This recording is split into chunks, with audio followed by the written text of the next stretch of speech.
नमस्कार, आप देख रहे हैं टुडे 24 न्यूज। मैं हूं आपके साथ साक्षी निर्माण। खबर कुशीनगर जिले से है, जहां विधानसभा कुशीनगर 333 से बसपा के प्रत्याशी मुकेश्वर मद्धेशिया उर्फ पप्पू को उम्मीदवार घोषित किया गया। आपको बताते चले कि मुकेश्वर मद्धेशिया उर्फ पप्पू ने कुशीनगर विधानसभा की जनता से वोट की अपील करते हुए कहा कि यदि मुझे जनता का आशीर्वाद मिला तो मैं कुशीनगर विधानसभा के बेरोजगार नौजवानों के लिए नौकरियां, किसानों की समस्याओं का निदान तथा आम जनता के सम्मान पर कभी आंच नहीं आने दूंगा और कुशीनगर विधानसभा को मॉडल विधानसभा बनाऊंगा। आपको कुशीनगर विधानसभा क्षेत्र से अपना विधानसभा प्रत्याशी बनाया है, इस पर आप हमारे चैनल के माध्यम से क्या कहना चाहेंगे?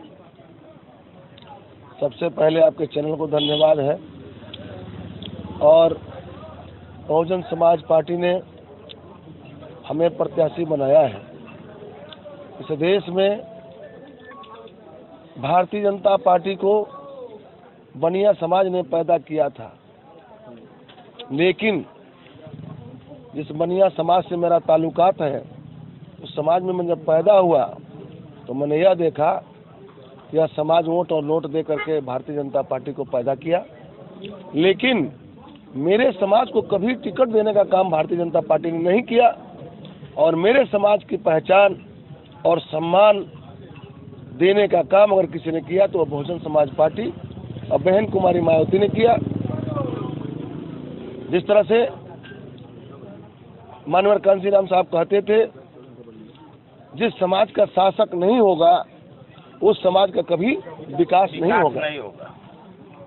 इसलिए मैं समझता हूं कि कस्या के विधानसभा से मैं एक लौता प्रत्याशी हूं और देश में जब भारत गुलाम हुआ था तो यहाँ एक कंपनी आई थी, ईस्ट इंडिया कंपनी।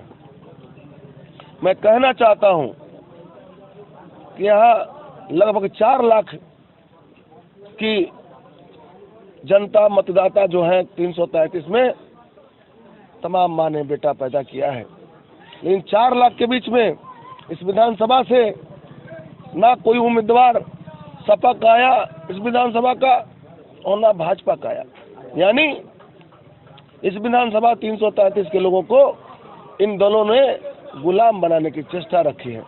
मैं इस गुलामी को आज़ादी के रूप में कस्या की जनता जब हमें बड़े पैमाने पर हाथी वाले बटन पर दबा करके और लखनऊ भेजेगी तो संदेश हो जाएगा कि यहाँ पे गुलामी नहीं आजादी की तरफ काम हो रहा है। इस विधानसभा क्षेत्र की पप्पू भैया जिंदाबाद, पप्पू भैया जिंदाबाद, इस विधानसभा क्षेत्र की एक बहुत बड़ी समस्या चल रही है, जो नौजवान आपके बेरोजगार घूम रहे हैं। इस बेरोजगारी पे आप क्या कहना चाहेंगे? देखिए, एक बहुत बड़ी समस्या है। हर समाज का बेटा इस विधानसभा में या उत्तर प्रदेश में बड़े पैमाने पर बेरोजगार है। ये मेरे संकल्प है कि अगर मैं 333 से जीतता हूँ तो इन जवानों के ऊपर, इन नौजवानों के लिए जो बेरोजगार है, मैक्सिमम 101% मैंने संकल्प लिया है कि बड़े पैमाने पर इस विधानसभा में नौजवानों को रोजगार दिलवाऊंगा। पप्पू भैया जिंदाबाद, जिंदाबाद, जिंदाबाद। नगर पालिका परिषद के आप अध्यक्ष भी रहे हैं। हाँ और आप विकास से सारी जानकारियों को अपने अंदर रखते भी हैं। हाँ। आप आज क्षेत्र भ्रमण कर रहे हैं, इस विधानसभा क्षेत्र में आपको क्या खामियां नजर आ रही हैं? बहुत बड़ी समस्या है। मैं आपसे बताऊं, जो जनता की चाहत है, 75 सालों में यहाँ के नेताजी लोगों ने जनता के हितों पे कभी विचार नहीं किया है। जब मैं चेयरमैन था तो मैंने यह देखा कि हमारे गांव नगर की जब बेटा और बेटियों की शादी होती है, दरवाजों पे जगह नहीं मिलता, तो तत्काल मैंने निर्णय लिया और विवाह भवन बनाने का काम किया और मैंने पास किया कि 2100 से 5100 रुपये में वो पूरा बुक होगा, जबकि कस्या के इर्द गिर्द होटलों का चार्ज 40 से 50 हजार था। तो मैंने जनता के हित में काम किया।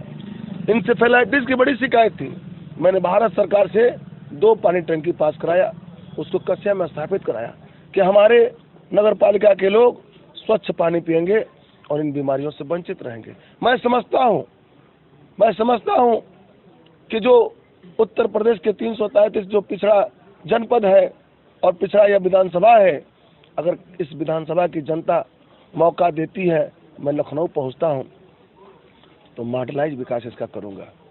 पप्पू भैया जिंदाबाद, एक पप्पू भैया जिंदाबाद, दिलों की चाहत है साहब, सड़क नाली तो बहुत बनेंगे, लेकिन एक एक दर्द पर अंगुली रखने का काम करूंगा। ये मेरे जीवन का संकल्प है। और जिस तरह से आज नगर पालिका में लोग पप्पू मदेशिया को याद करते हैं, ये जीवन रहे या न रहे, इस विधानसभा में लोग पप्पू मदेशिया को याद करेंगे। हमारे चैनल के माध्यम से इस विधानसभा क्षेत्र की जनता को और क्या संदेश देना चाहेंगे? देखिए, इस विधानसभा क्षेत्र की जनता को संदेश मैं क्या बताऊं आपसे, इनका समस्या निदान करना मेरा एक उद्देश्य है। जीतने के बाद ये मेरा उद्देश्य होगा कि इनके समस्याओं को निदान करूं और समस्याओं से मुक्त करूं, तमाम अत्याचार भ्रष्टाचार से अपनी जनता को मुक्ति दिलाऊं और बड़े पैमाने पर विकास का रफ्तार दूं।